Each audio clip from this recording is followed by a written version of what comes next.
C'est encore avec de la joie d'être ensemble avec vous aujourd'hui. Nous sommes arrivés au moment d'être ensemble dans cet enseignement qui porte le numéro 14.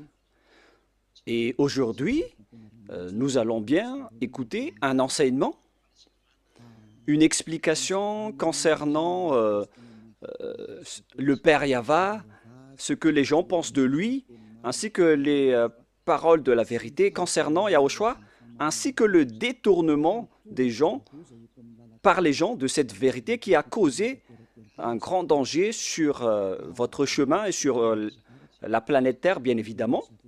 Et avant de discuter de ce titre qui dit que Jésus n'est pas du tout vrai, il vous rend pécheur et vous irez en enfer, vous serez perdu en enfer. Je vais d'abord vous expliquer, je vais vous donner beaucoup de preuves pour vous dire que vous allez être jeté en enfer si vous n'écoutez pas ce salut qu'on vous donne par amour en ce moment. Et donc, je remarque tout d'abord que notre enseignement sera assez lent pour aujourd'hui, mais ce qui est important, c'est que vous connaissez la vérité, car c'est important de dire que Jésus n'est pas du tout vrai, et Jésus n'est pas du tout vrai. Il vous rend pécheur, et vous allez être perdu en enfer, selon ce titre, selon cette parole. Et donc, nous allons regarder la vérité sur cette parole pour aujourd'hui. Est-ce que c'est vraiment logique? La réponse, oui, c'est bien logique. Mais tout d'abord, je vais vous faire cette remarque. Plusieurs d'entre vous disent que nous sommes des diffamateurs. Nous n'aimons pas du tout Jésus. Tout d'abord, Élia n'a jamais fait de diffamation. Élia n'a fait que dire la vérité. Et si Élia dit la vérité, est-ce que vous allez le fauter?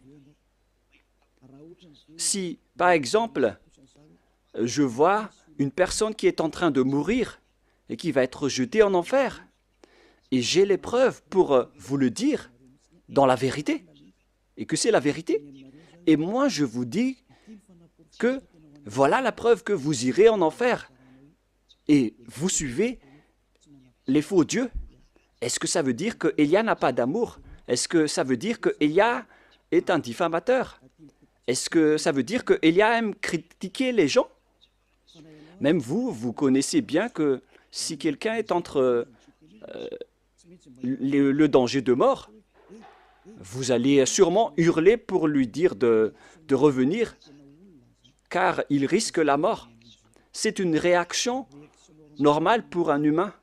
Et c'est une réaction normale pour Élia qui est en train de voir un esprit en train d'être jeté en enfer. Et c'est pourquoi Élia vous appelle. Je suis en train de vous voir en train d'être perdu, alors je vous appelle pour revenir. Car en vérité, c'est le diable qui détourne la vérité. Il cherche les moyens pour que vous n'écoutez pas la vérité. Et s'il trouve le moindre point pour rendre en colère les gens, il en profite pour vous rendre en colère. Voilà le plan du diable. Moi, je vous conseille d'écouter cette vérité. Au cas où ce sera la dernière heure de discussion entre nous. Et après, vous allez regretter, sinon.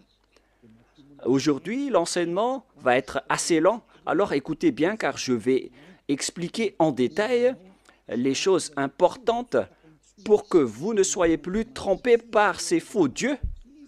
Alors ne vous laissez plus être trompés. Ça suffit maintenant, ces 2000 ans où on vous a fait jeter en enfer. Ça suffit maintenant. Nous allons donc maintenant entrer dans l'introduction concernant le fait de détester, de diffamer Jésus. D'ailleurs, Jésus, il est déjà mauvais car il jette les gens en enfer. Moi, je dis le danger qu'il vous a fait subir, ainsi que les tromperies que Jésus vous a fait. Nous allons commencer depuis le début. D'abord, vous allez écrire 1 dans votre prise de notes d'enseignement. En fait, Jésus vous a rendu pécheur jusqu'à aujourd'hui et auparavant jusqu'à maintenant. Voilà la question pour vous. quiconque suit Jésus, moi je suis déjà allé en Inde, en Afrique, à Togo et aux Comores. Voilà les pays que Elia a déjà visités. J'ai déjà également visité l'Éthiopie. Voilà donc les régions euh, que j'ai visitées. Et j'ai déjà discuté avec les habitants de ces pays. Mais chacun de ces pays, dans chacun de ces pays, que ce soit les musulmans ou les faux chrétiens, ils disent toujours qu'ils sont pécheurs, surtout ceux qui disent chrétiens, alors que ce sont des faux chrétiens. D'ailleurs, le nom chrétien n'est plus correct car le faux Dieu l'a déjà pris. Donc, le nom a déjà changé car ce terme porte déjà le nom du faux Dieu, donc ce n'est plus correct en parlant du Christ qui est le Messie. Alors, les suiveurs de Jésus ont tous déclaré être pécheurs. Et d'ailleurs, le siège des catholiques romaines, vous le connaissez déjà que c'est au Vatican. Pour les protestants, c'est en Angleterre. Maintenant, c'est devenu en Amérique, car l'Amérique, c'est un grand pays. Et tous ces pays déclarent, après discussion avec eux, on leur a dit qu'ils sont avec le faux Dieu. Il faut revenir vers l'original, mais les Américains ainsi que leurs troupes, ils exigent toujours que ceux qui suivent Jésus sont toujours pécheurs. Et l'ôtement du péché n'est pas du tout possible pour eux, car sur terre, on doit trébucher, et sous le ciel, on doit être trempé. Donc, tous les propos des habitants sur cette planète Terre, ils déclarent tous que tout le monde est pécheur. Alors que selon la Sainte Écriture, Dieu n'écoute pas les pécheurs. C'est dans Ésaïe 59, 1, 2. Nous allons le lire ensemble. Ésaïe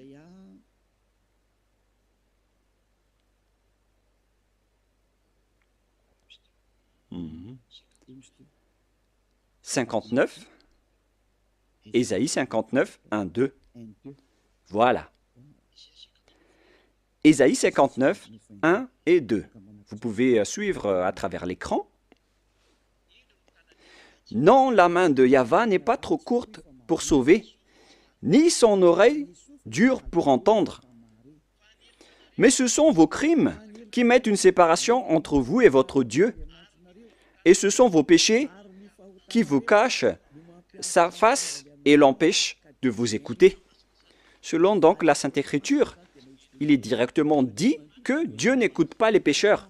Même les prophètes l'ont déjà dit, que le Dieu d'Abraham n'écoute jamais et ne veut jamais écouter les pécheurs.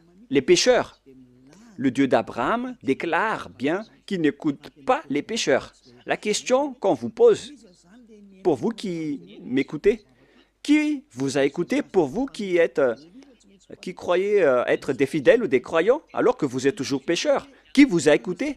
Vous voyez maintenant le grand danger pour votre esprit après votre mort. Et moi, je ne suis pas là pour sauver votre chair. Votre chair,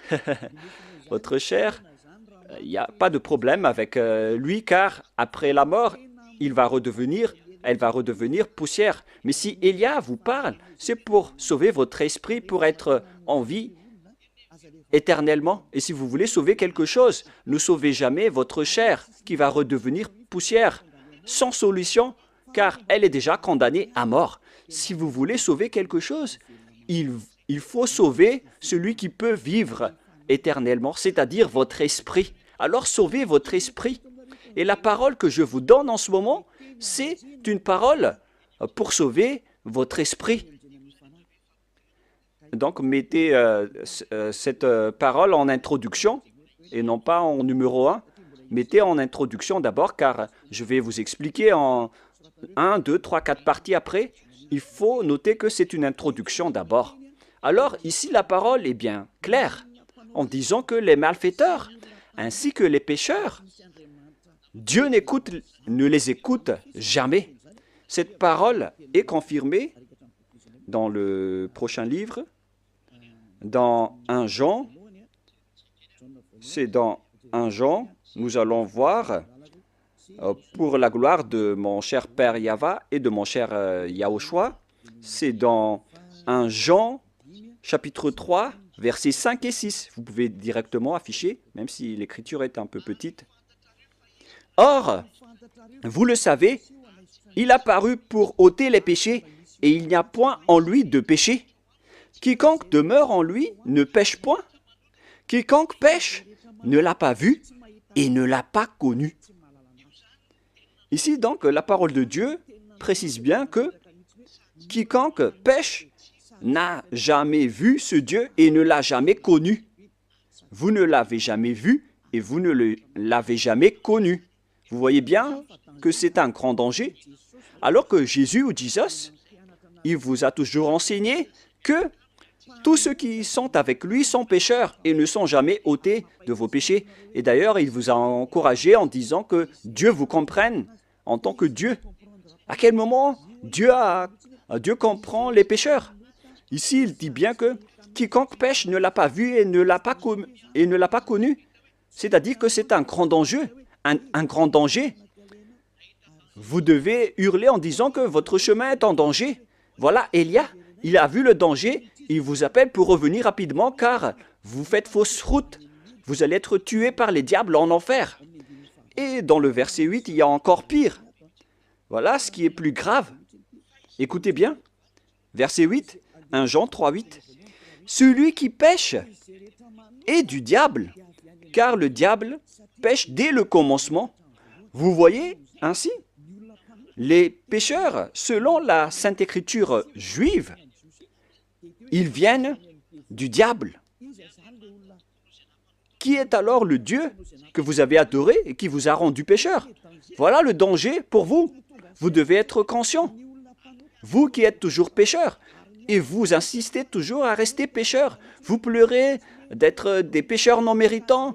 Vous cherchez toujours les moyens à rester grand pécheur, selon vos propos. Alors que la parole dit ici que ces genres de personnes viennent du diable.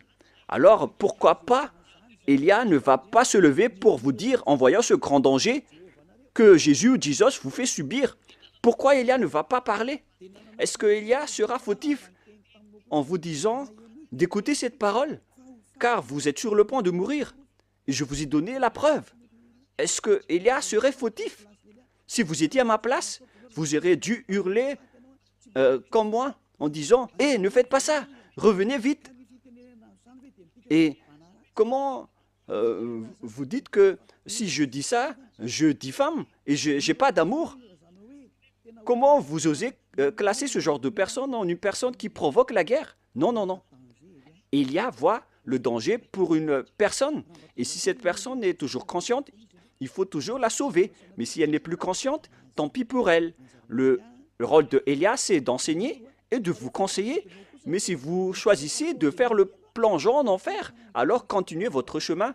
Ça ne regarde que vous. On ne rentre plus en détail. Mais il y a encore beaucoup de gens qui cherchent le salut, y compris vous qui me regardez en ce moment. Plusieurs gens cherchent le salut et je vous souhaite d'être parmi ces personnes. C'est pourquoi je me tiens debout pour chercher les gens qui cherchent le salut, car on ne sait jamais. Peut-être, parfois et souvent, ce sont des gens qu'on ne pense pas du tout qui cherchent le salut. Alors, Élia vous conseille, ne mettez plus dans la tête que Élia est un diffamateur ou Élia fait ceci ou cela. Enlevez-vous cette mentalité du diable qui vous a fait boucher les oreilles pour que vous n'écoutez jamais la vérité. Une fois que Élia est là pour vous sauver, c'est Élia qui est arrivé parmi vous, ce que tout le monde entier a tant attendu, en disant que Élie va arriver. On parle de Élia, celui que vous voyez en ce moment. Il va sauver les gens pour revenir le cœur du Père Yahva vers les humains et faire revenir vos cœurs auprès du Père Yahva pour que vous ne péchez plus. La question se pose, si je détiens le pouvoir pour que vous ne péchez plus, quelle est ma faute? Répondez-moi Quelle est la faute d'Élia à ce sujet?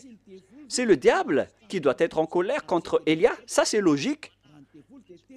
Si les diables sont en colère, ça c'est logique, car Élia sauve les gens pour qu'ils ne sont plus pécheurs. Mais si c'est un humain comme vous qui est en colère, alors sachez que vous avez pris la place du diable, alors ne faites pas ça. Ça ne vous apporte pas du bien. Pourquoi vous allez haïr la personne qui cherche à vous sauver? Il faut garder le silence si vous ne voulez pas et laisser les autres être sauvés. Si vous ne voulez pas être sauvé, tant pis pour vous, mais moi je vous le déconseille de le faire, hein, car c'est mal. C'est le diable qui a des points avec le péché, mais vous n'avez rien. Alors ne donnez plus des points au diable, sauvez votre esprit pour qu'il se retourne vers son Créateur, c'est-à-dire le Père Yahweh et mon cher Yahushua. C'est l'objet de cet enseignement, en vous disant que Dieu n'écoute pas les pécheurs. Et je précise bien la parole du vrai Fils de Dieu. Il s'appelle Yahushua. Voilà l'enseignement d'aujourd'hui qui sera assez lent. Moi, je vous préviens déjà, on va passer plus de 2 heures. Alors suivez bien, ne dormez pas avant, ne critiquez pas et réfléchissez bien. Et vous allez voir que c'est vraiment de l'amour que Élia vous donne. C'est du salut, de la preuve d'amour pour vous les humains qu'il existe un être qui cherche à vous sauver. Voilà Élia, il cherche à vous sauver. Je cherche tous les moyens pour vous sauver, pour que vous seriez délivrés des chaînes de ces diables qui iront en enfer. Vous allez être déchaînés de leurs mains pour que vous buvez la joie illimitée et sans cesse. Et si vous allez dire, mais on est déjà en joie, oui, vous avez de la joie. Mais vous connaissez toujours que ce n'est pas la vraie joie que vous avez. Vous pensez que ce sont les riches qui sont vraiment dans le bonheur et en joie, alors que vous voyez bien que les riches cherchent toujours le bonheur, même s'ils ont déjà des milliards de dollars entre les mains. Ils ne se consolent jamais. Ils cherchent toujours plus d'argent. C'est-à-dire que le bonheur n'est pas du tout dans l'argent. Les milliards de dollars ne donnent pas le bonheur et de la joie. Même si vous avez tout, vous n'avez pas la joie. Car pourquoi vous cherchez toujours à augmenter vos richesses? Mais lorsque vous ne péchez point, vous avez vraiment la joie illimitée. Et c'est ce que les gens en Yahushua possèdent, qu'ils ne veulent jamais abandonner, car ils vivent dans cela. Et c'est la joie des gens ôtés des péchés que Élia vous partage. C'est ça le vrai bonheur. C'est la personne qui ne pêche plus qui est la plus en paix sur cette planète Terre. Et si vous voulez avoir le bonheur et la paix, alors ne péchez plus et suivez Élia. Car Élia a été envoyé par Yahushua. Il est l'ambassadeur de Yahushua. Nous allons donc voir la parole du vrai Créateur, le Fils du vrai Créateur, Yahweh. Et le nom de son Fils, c'est Yahushua. Je vais encore vous les expliquer, le nom du Père Yahweh et Yahushua. Mais nous sommes encore dans l'introduction, même si c'est assez lent. On doit partir de là pour tout voir. On va voir donc la parole du Fils du vrai Créateur. Et le nom de son Fils, c'est Yahushua. C'est dans Jean chapitre 5, à partir du verset 14, si je ne me trompe pas. Jean 5, 14. Depuis, Yahushua le trouva dans le temple et lui dit, « Voici, tu as été guéri, ne pêche plus, de peur qu'il ne t'arrive quelque chose de pire. » Lorsque vous êtes bien avec ce vrai Dieu, alors répétez cette parole. « Ne péchez plus, car tu as été guéri déjà. Et si tu commets encore des péchés, le pire va t'arriver. » Cette parole est bien claire. Donc, quiconque pêche et qui revient toujours dans le péché, le pire va lui arriver.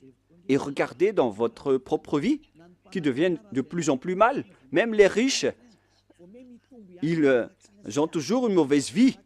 Et plus leur richesse augmente, plus leur folie et leur mauvaise pratique augmentent.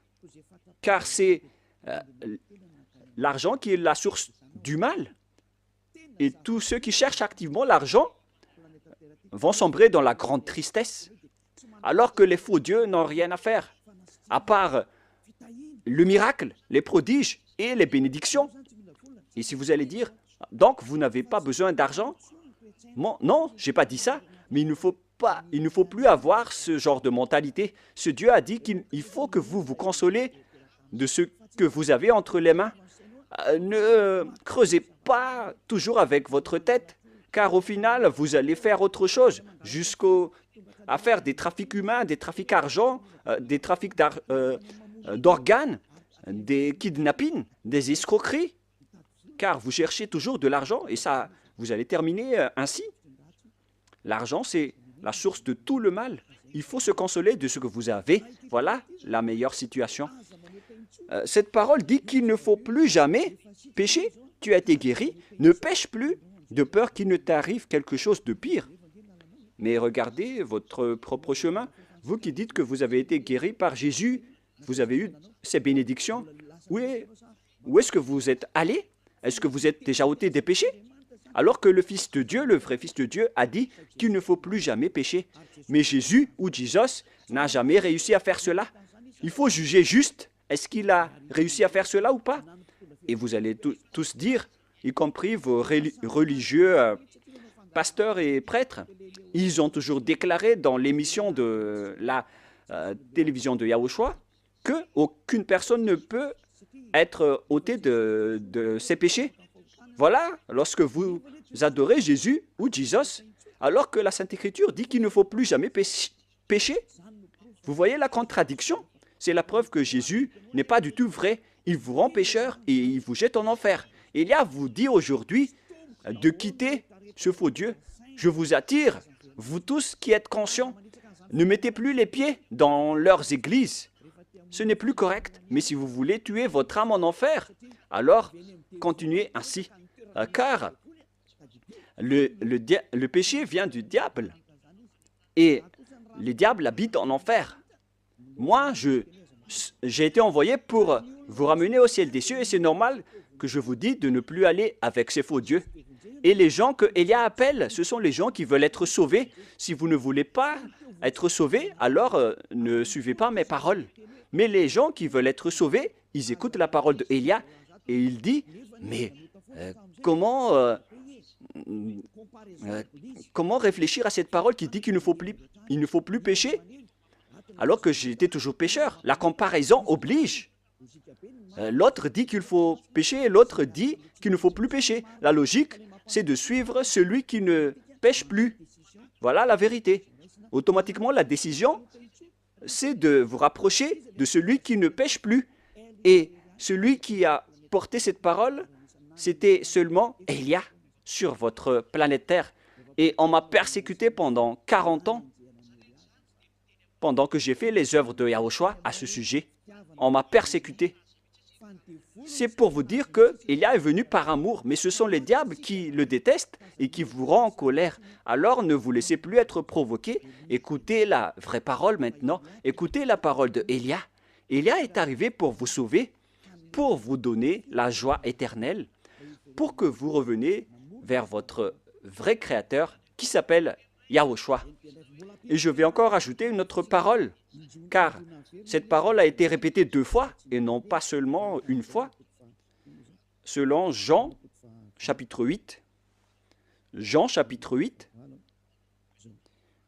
à partir du verset 11, nous allons lire ensemble quelle était encore la parole du Fils de Dieu à ce sujet. Elle répondit, « Non, Seigneur. » Et Yahushua lui dit, « Je ne te condamne pas non plus. Va, et désormais, ne pêche plus. » Cette parole est revenue 2 fois en disant « Ne pêche plus ». C'est ça donc qu'on doit suivre. Et Élia possède cette qualité ainsi que tous ceux qui suivent Élia. Il ne pêche plus.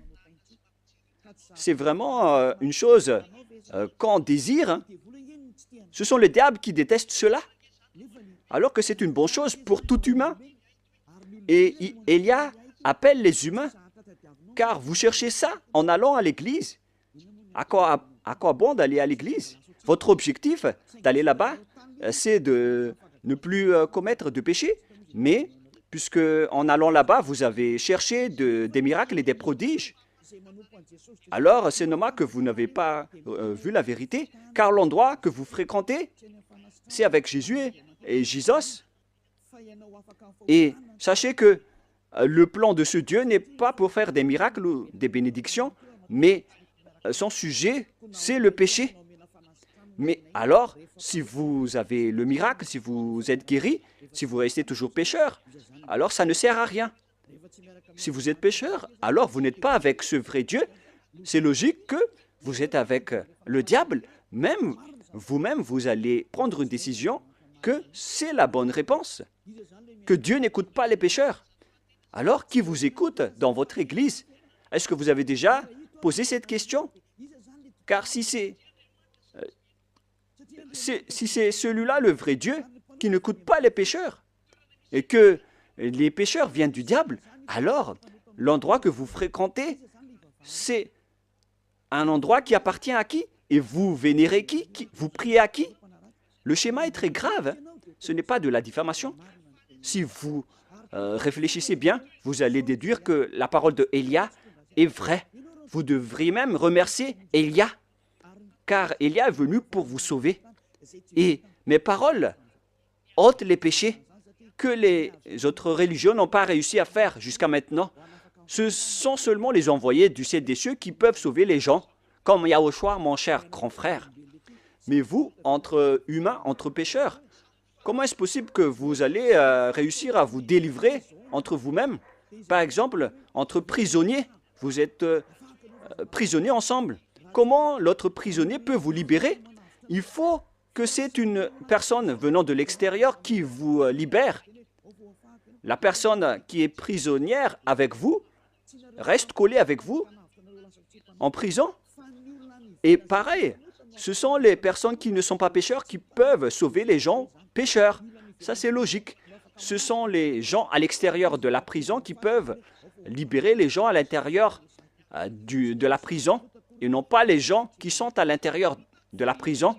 Ce ne sont pas les personnes pécheurs qui peuvent sauver les autres personnes pécheurs. Ce sont les envoyés, les êtres qui ne sont pas pécheurs, qui peuvent sauver les personnes pécheurs. C'est pourquoi Élia est arrivé. Alors, n'écoutez plus les faux dieux, car au final, ce vrai Dieu va être en colère contre vous, car on est en train de vous sauver. Pourquoi vous faites encore de grands propos? Maintenant, nous allons entrer dans la deuxième partie, après cette explication, après cette corde d'introduction, qui a dit que Dieu n'écoute jamais les pécheurs. Les pécheurs viennent du diable. Et tout ce que vous faites en tant que pécheur vient du diable. Alors n'écoutez plus ces derniers, écoutez vraiment le vrai Dieu. Maintenant, nous allons expliquer le sujet concernant le Dieu Père que vous avez changé en Jéhovah ou Yahou pour certains. Mais c'est quoi ce pire danger que vous avez fait? Pourquoi Élia vous parle de ce grand danger?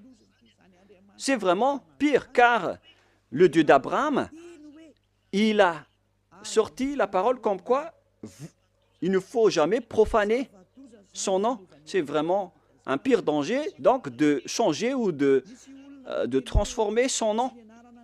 Certains disent que ce n'est pas le nom qui est important, c'est la parole qui est importante. Il y a certains qui disent cela en appuyant avec des versets. Si c'est la parole de notre... sachez que la parole de notre Père est incontestable. Et c'est d'ailleurs sa parole qui a dit qu'il ne faut pas profaner son nom. Alors c'est la parole elle-même qui a priorisé et qui a privilégié le nom. Si on va lire le livre d'Ésaïe,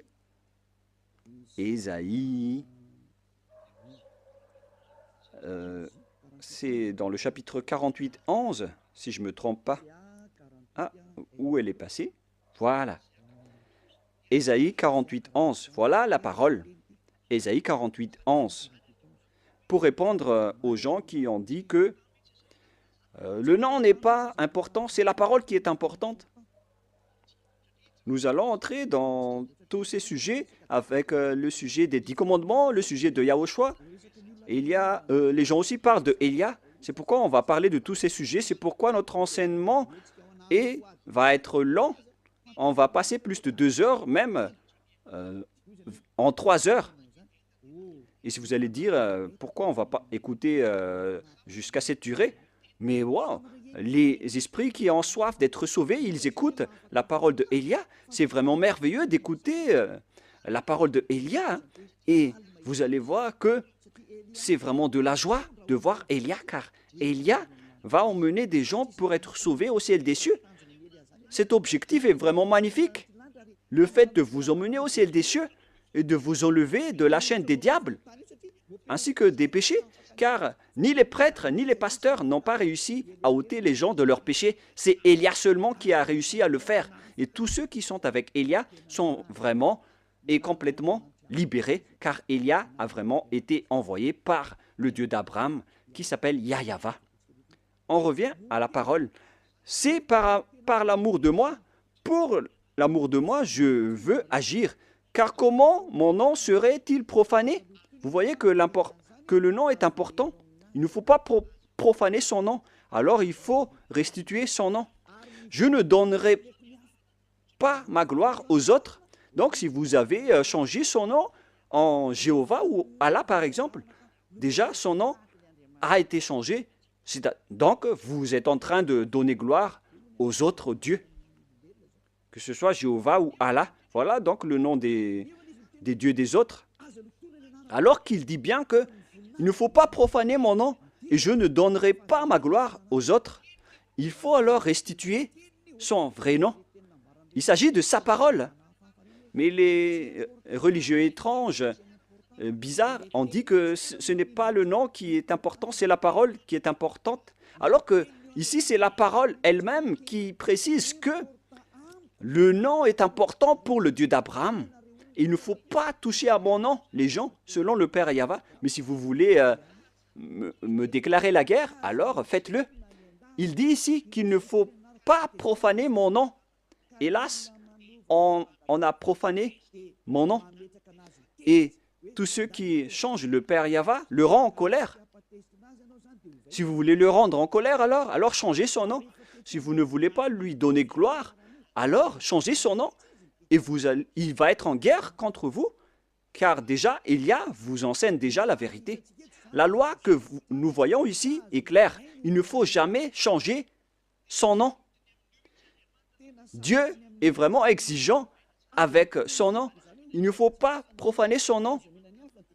Lorsque vous changez son nom, c'est-à-dire qu'en même temps, vous profanez son nom en changeant en nom d'autres dieux et vous donnez sa gloire aux autres. Au lieu d'appeler Yahweh, vous avez appelé Jéhovah ou Allah.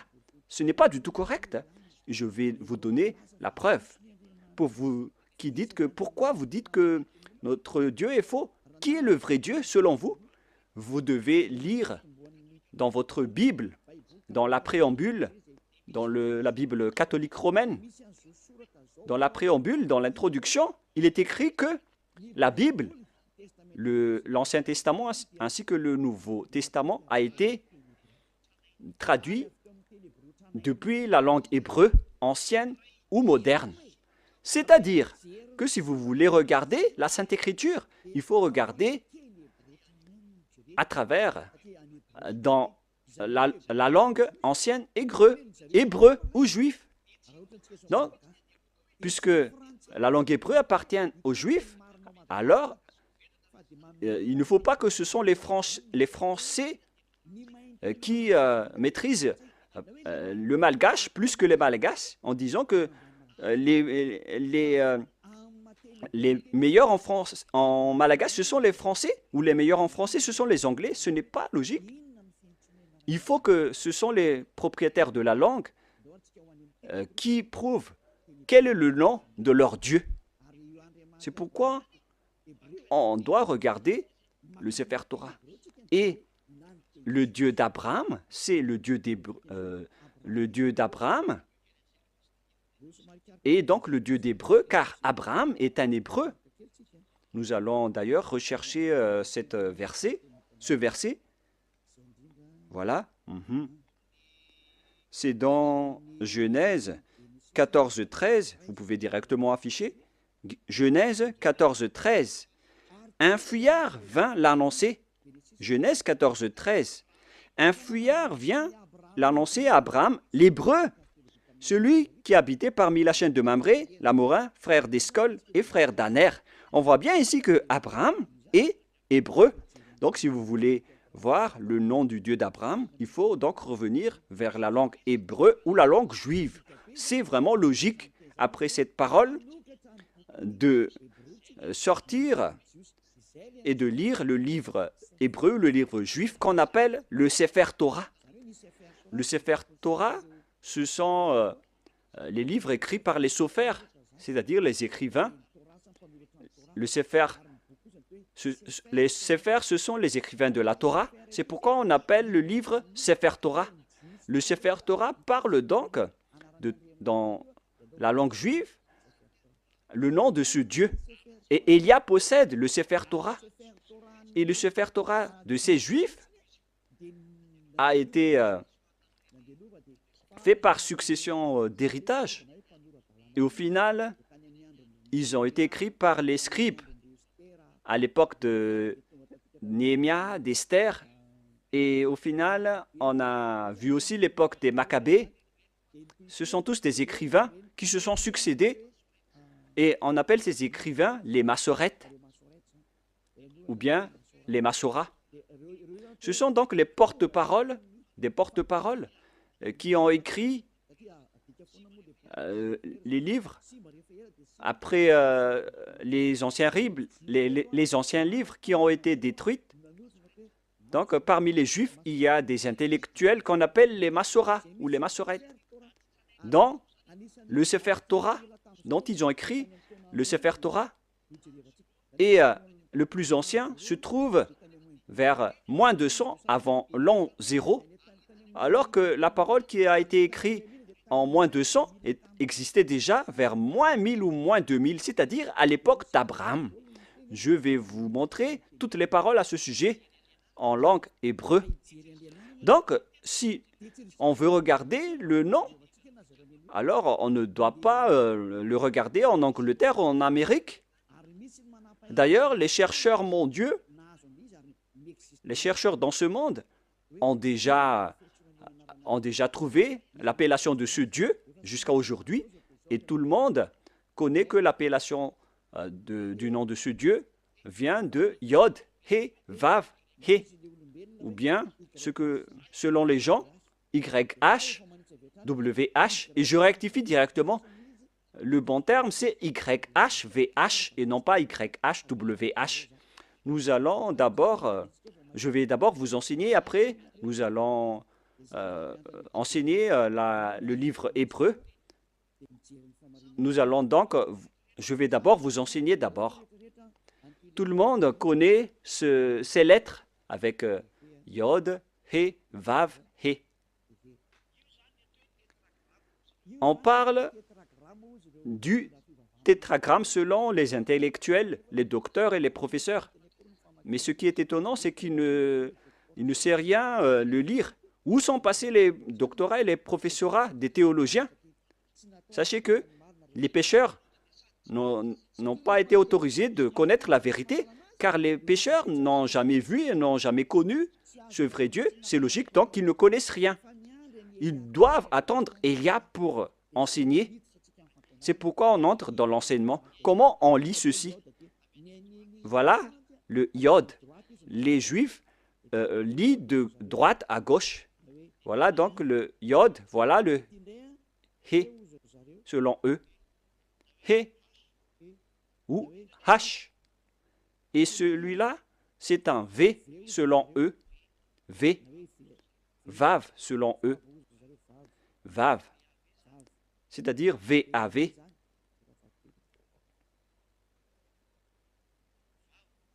Vav. Et voilà le He qu'on a déjà vu, ou H. c'est ce qui donne le mot. Et si on va lire de droite à gauche, et moi je vais répéter maintenant, Yod, He, Vav, He. Comment on lit ceci? Et certains disent, comment on lit ceci? Voilà la question. Et les gens disent qu'on ne peut pas le lire, personne ne peut le lire. Non, non, non, il y a vraiment une appellation correcte à ce sujet. Il a dit que quiconque appelle le nom de Yahva sera sauvé. C'est dans le livre de Joël, si je ne me trompe pas. Celui qui appelle le nom de Yahva sera sauvé. Alors il faut appeler ce nom. C'est ce que ça veut dire. Nous allons voir cette parole. Car moi, je vous donne toujours les preuves. Nous allons devoir rechercher un peu.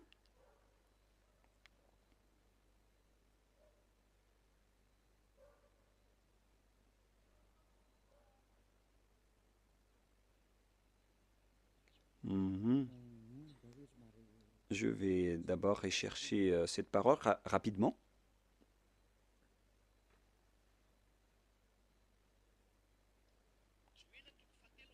Joël chapitre 2, verset 32.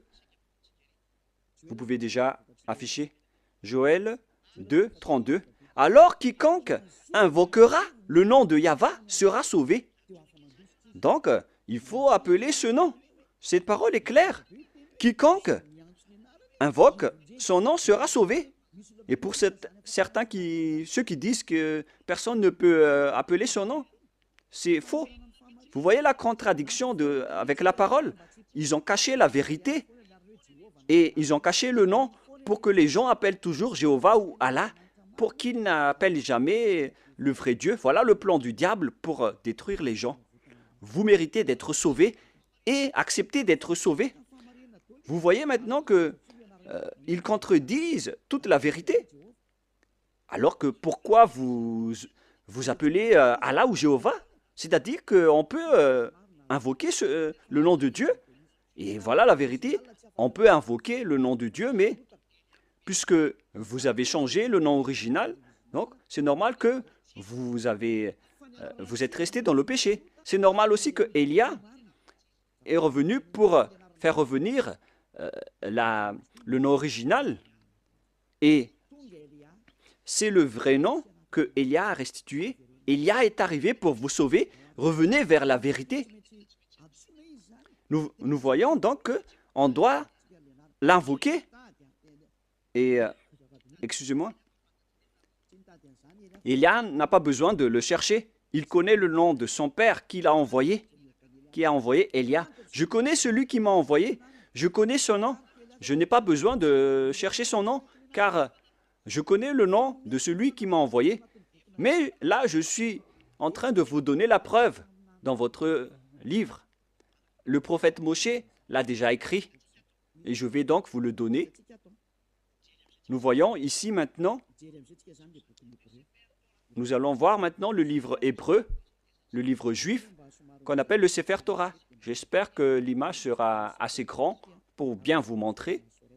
Voilà le Sefer Torah écrit par les Massorètes ou les Massoras. Voilà.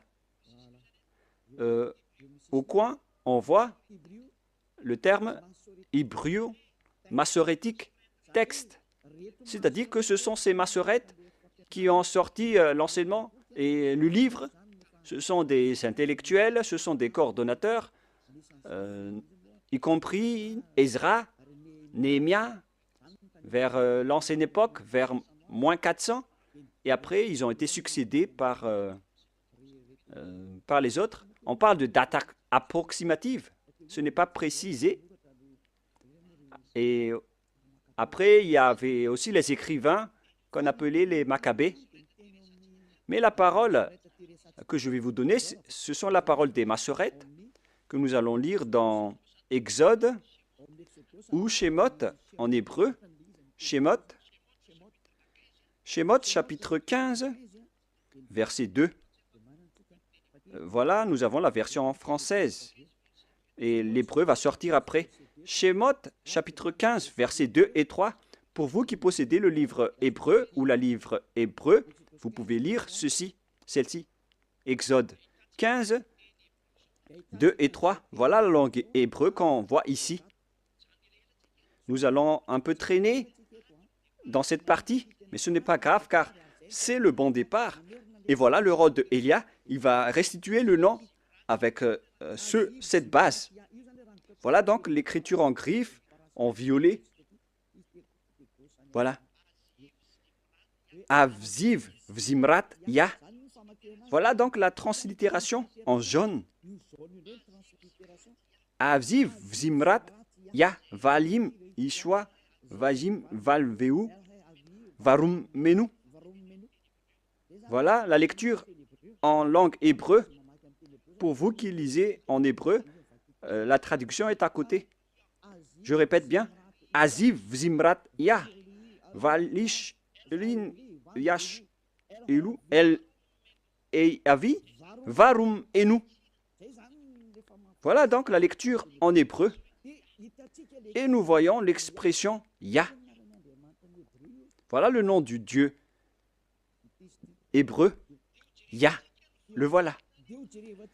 Et nous allons voir la lecture selon eux.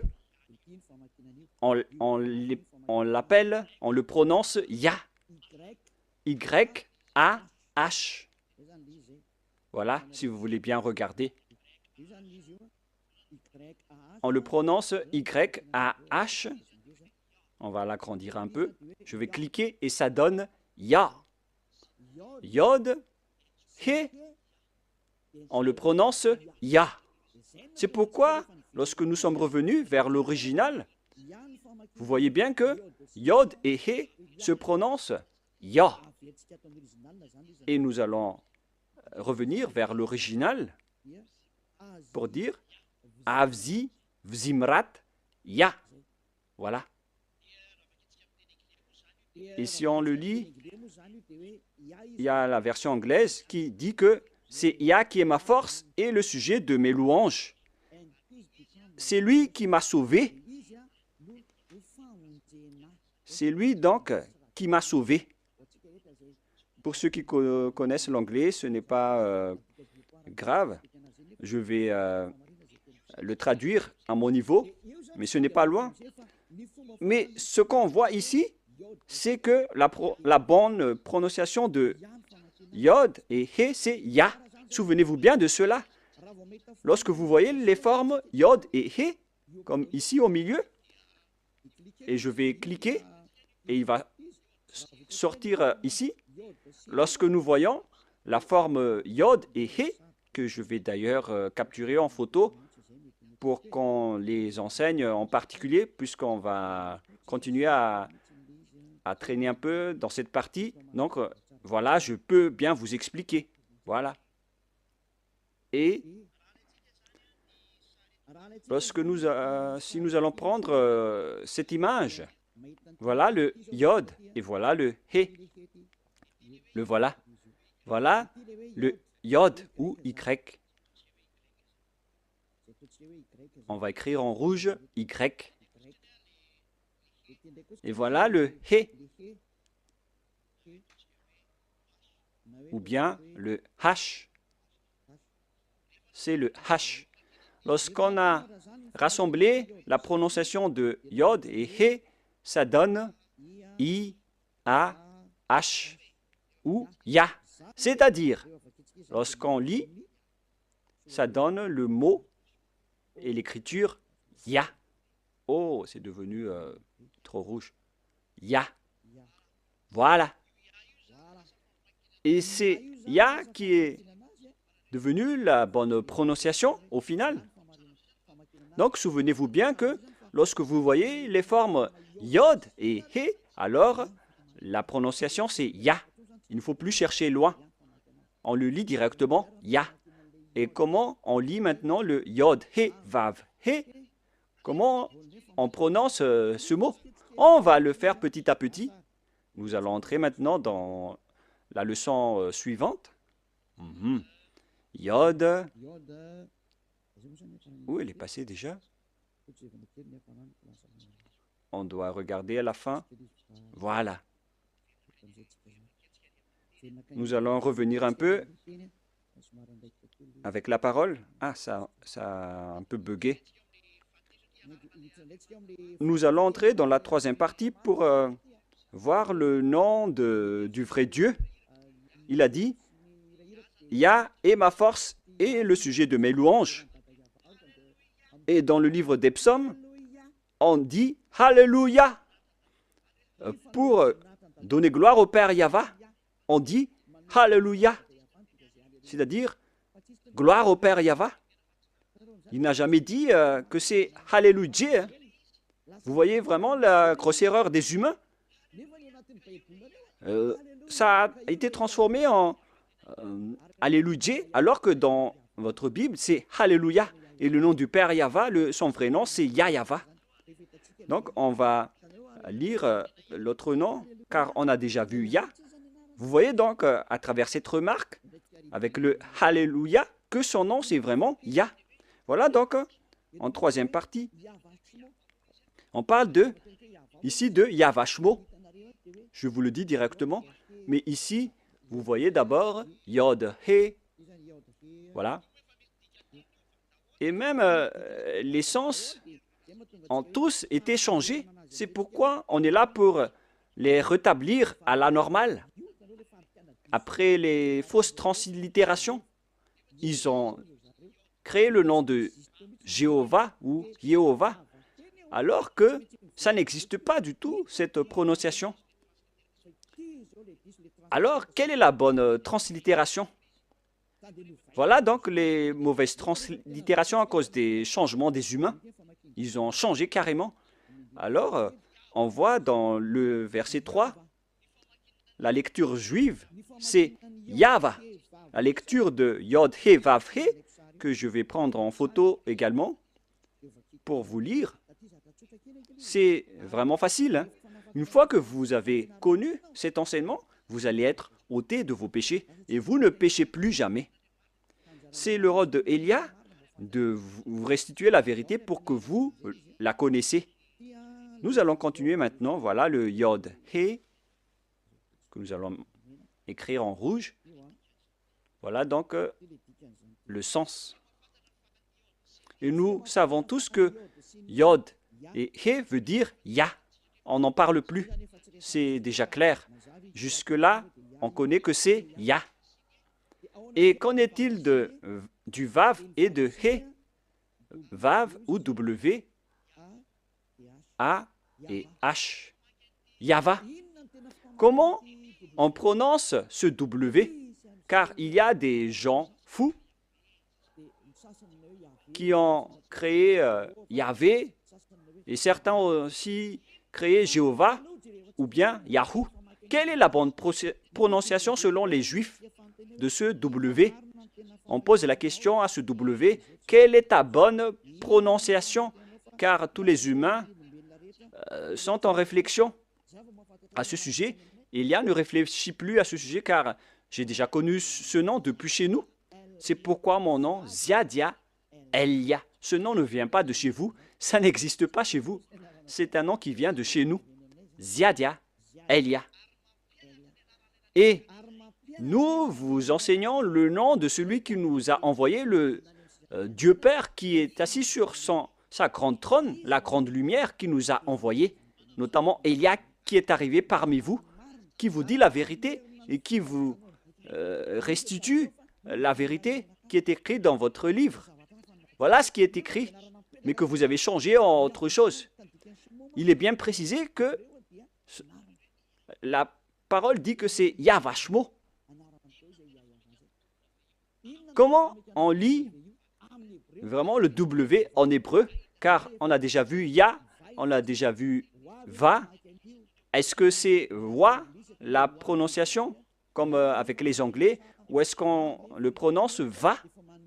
Et moi, je vous donne déjà la réponse que la bonne prononciation, c'est Va. Là, c'est clair. Nous allons enchaîner avec cette prochaine leçon. Pourquoi Elia exige que le nom doit être Yahva? C'est vraiment son appellation. au ciel des cieux. Et c'est pourquoi les gens sont ôtés des péchés après avoir invoqué le nom de Yahva. Et quiconque invoque le nom de Yahva sera sauvé et sera ôté des péchés après le baptême en Yahushua. Nous allons encore en parler après. Et voilà, donc, la parole est claire. Avec la prononciation de ce W, nous allons maintenant voir la bonne prononciation de ce W en langue hébreu. Et nous allons le voir dans Wikipédia, qui regroupe plusieurs intellectuels partout dans le monde. Moi, je précise bien que Elia connaît déjà que la prononciation de ce nom, c'est Yahva, depuis chez nous. Alors que vous aussi, les intellectuels sur Terre, vous connaissez aussi l'appellation. Donc, il faut regarder avec les propriétaires de la parole. Il ne faut pas que ce soit vous, les Malagasy, les Français ou les Anglais, qui va faire sortir la parole. Il ne faut pas faire ce mauvaise aventure. Il faut revenir avec les propriétaires de la langue. Allons-y alors.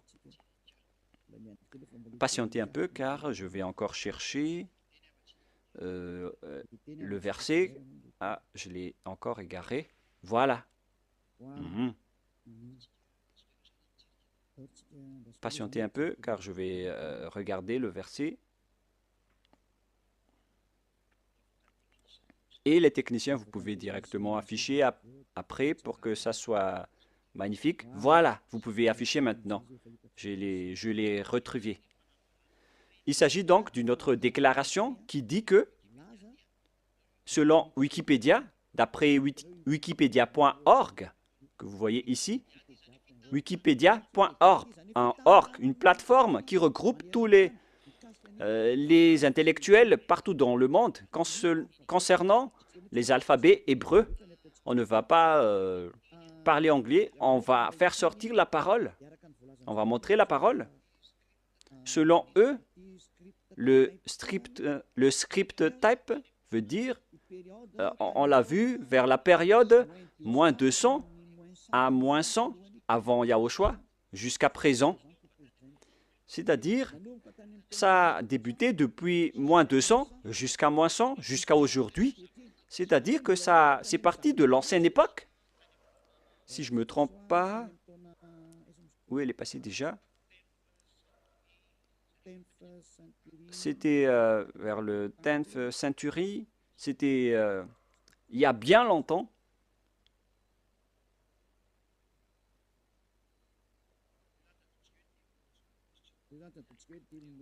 On va partir de ce second, c'est-à-dire vers moins 200, moins 180, moins 170, moins 150, jusqu'à moins 100, moins 80, moins 70, jusqu'à aujourd'hui, jusqu'à maintenant.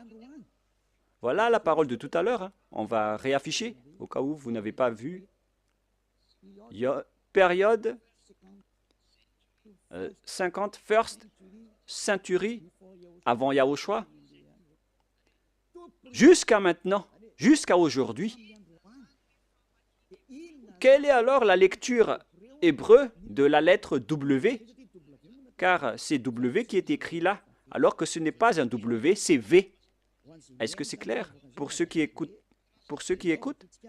Nous allons lire la translittération ici en bas pour ne pas perdre notre temps. Alphabet, prononciation. Et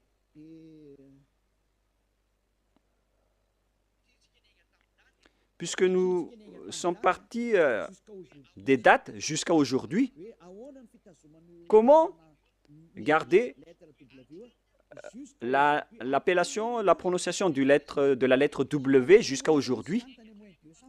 Si ça existait déjà depuis moins 200 et depuis l'ancienne époque, comme je vous ai déjà dit, avec l'époque de Néhémie, de Ezra, vers moins 300, moins 400. Et pourquoi, vous qui êtes récent et récemment arrivé, pourquoi vous dites qu'on va le changer ainsi? Mais si vous n'êtes pas ôté des péchés, sachez que vous irez en enfer. Moi, je vous montre la vérité en ce moment. Alors, nous allons voir comment on lit ce W. Voilà. Ici, on voit le Vav, la lettre V. Le trait que je vous ai enseigné, du côté gauche, on le prononce V.